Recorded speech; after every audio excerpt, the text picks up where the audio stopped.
చాలామంది వచ్చేసరికి సార్ మేము జావా నేర్చుకున్నాం, వెబ్సైట్ బాగా చేస్తాం.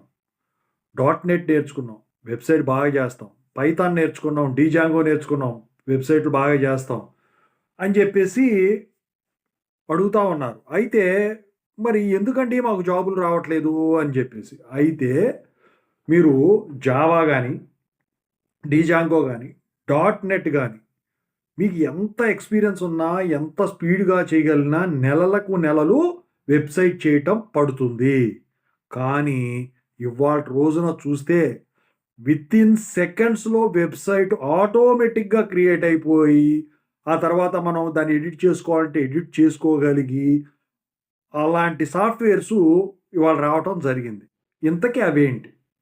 సో, ఇప్పుడు మొదటిదొచ్చేసరికి ఏంటంటే ఈ వర్డ్ ప్రెస్ వెబ్సైట్ అని ఉంటదనమాట. Word press. అందుట్లో వచ్చేసరికి మీరు వితిన్ సెకండ్స్‌లోనే వెబ్సైట్‌ని క్రియేట్ చేయొచ్చు.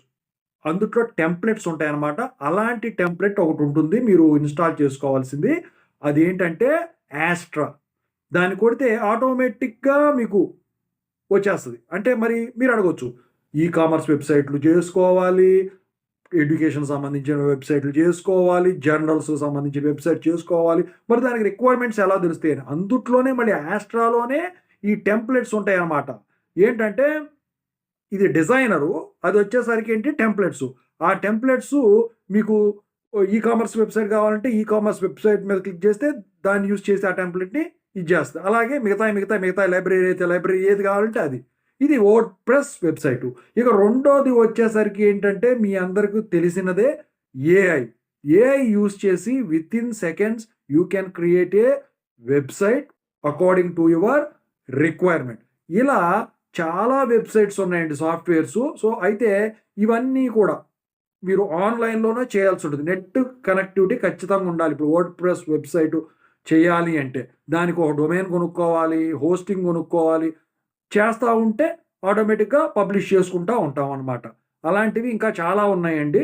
సో, ఇదండి మీకు సింపుల్‌గా తయారు చేయాలంటే. అందుకని జెప్పేసి వాటి జోలికి ఎవరు పోవట్లేదు. ఓకేనా? ఇదండి. లాట్ ఆఫ్ కోడింగ్ అనేది తగ్గుతదనమాట.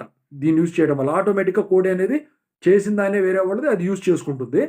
అదే డాట్ నెట్, జావా, పైథాన్, డైజాంగో ఇలాంటివి మనం యూజ్ చేస్తే అది మనమే కోడ్ రాయాల్సుంటది. అంత కోడ్ రాసే టైము పోయిందనుకోండి, లేకపోతే ఏదైనా తట్టలేదనుకోండి, మనం ఇబ్బంది పడతామనమాట. అందుకని జెప్పేసి సింపుల్‌గా అయిపోవాలంటే we go for these things.